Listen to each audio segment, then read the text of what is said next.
Selamat pagi Bu Rani dan selamat pagi teman-teman sekalian. Pada kesempatan kali ini kami akan mempresentasikan tentang proyek kami. Kami dari kelompok 01 dengan anggota Kevin Jonathan, David Setiawan, Bobby Williams, dan Ignatius Mardika akan membahas tentang proyek Green Motion. Dapat dilihat, proyek Green Motion ini akan membangun 2 tower dan 1 gedung pusat perbelanjaan, di mana tower pertama terdiri dari 32 lantai dan 3 lantai basement, tower kedua terdiri dari 37 lantai dan 3 lantai basement, serta yang terakhir gedung pusat perbelanjaan terdiri dari 4 lantai dan 3 lantai basement. Untuk pembangunan proyek ini terdiri dari banyak tahap, namun di sini kami akan terfokus untuk pekerjaan struktur bawahnya, di mana struktur bawahnya ini dapat terdiri dari 2 metode. Metode pertama itu top down dan juga yang kedua itu bottom up. Untuk metode top down membutuhkan tenaga dan juga ahli serta teknologi yang tinggi. Sedangkan untuk pembangunannya ini diuntungkan karena tidak mengganggu struktur dari bangunan di sekitarnya. Sedangkan untuk bottom up ini memiliki kelebihan dan kekurangan yang berbalikan daripada itu. Untuk pembangunan proyek ini kami lebih cenderung memilih menggunakan metode bottom up karena tenaga ahli serta teknologi yang dipakai di Indonesia masih kurang, dan juga untuk gedung-gedung lainnya itu masih jauh dari proyek yang akan dibangun ini. Selanjutnya akan diputar video bottom up. Ya, dapat dilihat bahwa metode bottom up ini diawali dengan pemasangan dinding penahan tanah. Kemudian dilanjutkan dengan galian hingga mencapai kedalaman tertentu. Dinding penahan tanah ini berfungsi untuk menahan tanah agar tidak runtuh. Kemudian akan dibangun struktur pendukung sementara, di mana struktur ini akan mendukung daripada dinding penahan tanah tersebut. Kemudian dilanjutkan dengan penggalian hingga mencapai kedalaman tertentu. Kemudian dilakukan lagi pemasangan dinding penahan tanah dan begitu seterusnya hingga mencapai kedalaman tertentu yang sudah direncanakan. Kemudian baru dibangun struktur utamanya. Secara garis besar, pengerjaan bottom up terbagi menjadi 4 proses besar. Yang pertama adalah pemasangan dinding penahan tanah, yang kedua adalah penggalian tanah, yang ketiga adalah pekerjaan fondasi, dan yang keempat pekerjaan struktur bawah atau basement. Pada kesempatan kali ini, proses yang akan kami dalami dan hitung adalah penggalian tanah. Alternatif alat berat untuk penggalian tanah yang pertama adalah ekskavator dengan tipe Komatsu PC200 dan Kobelco SK200. Sebagai contoh, Komatsu PC200 memiliki daya 139 HP, kapasitas bucket 1,05 meter kubik, dan biaya sewa 195.000. Alternatif alat berat untuk penggalian tanah yang kedua adalah backhoe dengan tipe CAT 416F2 dan CAT 432F2.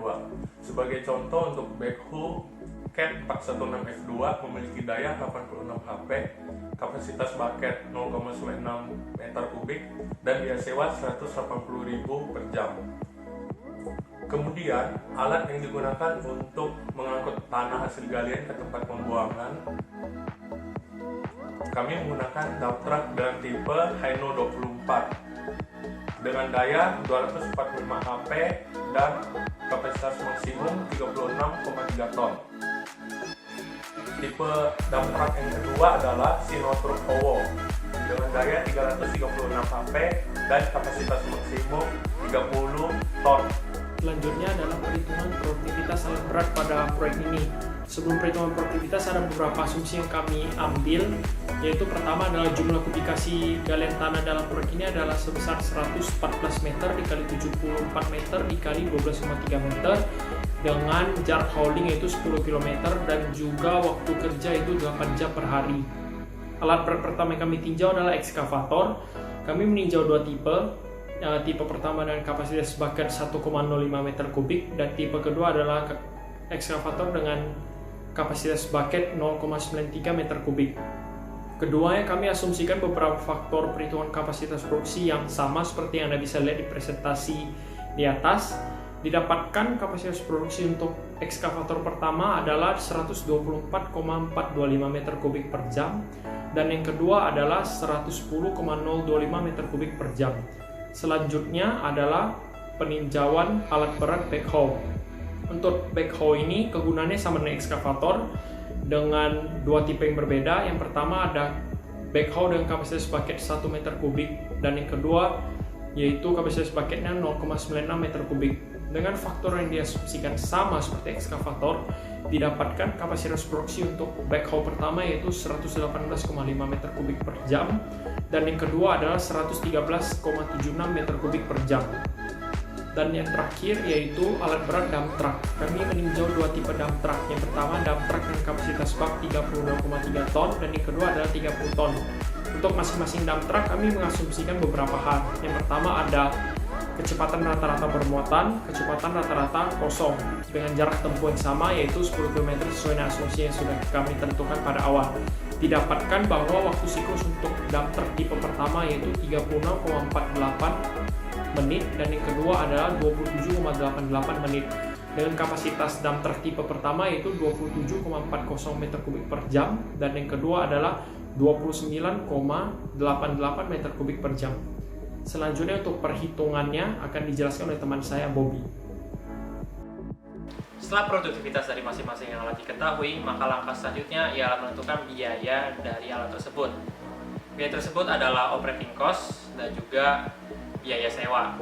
Untuk operating cost terdiri dari dua, yaitu biaya penggunaan bahan bakar atau diesel dan juga biaya penggunaan oli atau lubrikan. Rumus dari penggunaan bahan bakar dan juga oli per waktu telah disediakan di slide depan. Sedangkan untuk harga, kami menggunakan harga pasar Indonesia, di mana harga diesel ialah Rp9.500 per liter, sedangkan harga dari oli yaitu Rp170.000 per liter. Kemudian biaya dari operating cost total tersebut dapat diketahui atau dicari dengan mengalihkan kedua nilai tersebut, yaitu nilai dari harga dan juga nilai dari penggunaan bahan bakar atau oli. Berikut adalah biaya sewa yang telah kami lakukan research. Kami telah menemukan biaya untuk penggunaan alat per waktu, begitu juga dengan biaya untuk bekerja per waktu juga. Perlu diingat bahwa biaya-biaya ini sangat penting, karena biaya-biaya ini yang paling menentukan kombinasi mana yang paling layak. Berikut adalah data dan kombinasi yang digunakan pada proyek ini. Untuk setiap kombinasi akan terdiri dari serangkaian alat gali dan juga alat angkut. Dari hasil perhitungan produktivitas dapat diketahui bahwa jumlah alat gali yang dibutuhkan untuk setiap kombinasi ialah jumlah 1. Sedangkan untuk alat angkut terdiri dari 5 alat angkut dan juga 4 untuk kombinasi 6, 7, dan juga 8. Perlu diketahui bahwa jumlah dari alat ini akan sebanding dengan jumlah dari operator atau pekerjanya. Sebagai contoh untuk kombinasi 1 diketahui bahwa kita membutuhkan 5 buah dump truck, maka itu ada 5 juga operator. Selain itu, ada juga tambahan 1 mandor untuk setiap kombinasi untuk mengawasi para pekerja tersebut. Dari data ini dapat dihitung total jam yang dibutuhkan untuk setiap kombinasi, begitu juga dengan biaya per waktunya, dan kemudian dapat dihitung biaya total beserta AHS atau biaya per meter kubik. Dari hasil rekapan data ini semua, dapat ditarik kesimpulan bahwa produktivitas di kombinasi 1 merupakan produktivitas paling tinggi karena menyebabkan kebutuhan jam lebih kecil, yaitu sekitar 833 jam. Sedangkan untuk biayanya, untuk biaya kombinasi 1 juga merupakan biaya paling rendah.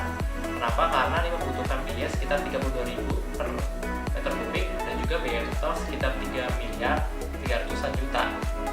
Maka dari itu dapat ditarik kesimpulan bahwa kombinasi 1 merupakan kombinasi yang paling efektif karena membutuhkan waktu yang lebih sedikit atau produktivitas yang lebih tinggi dan juga membutuhkan biaya yang lebih sedikit pula.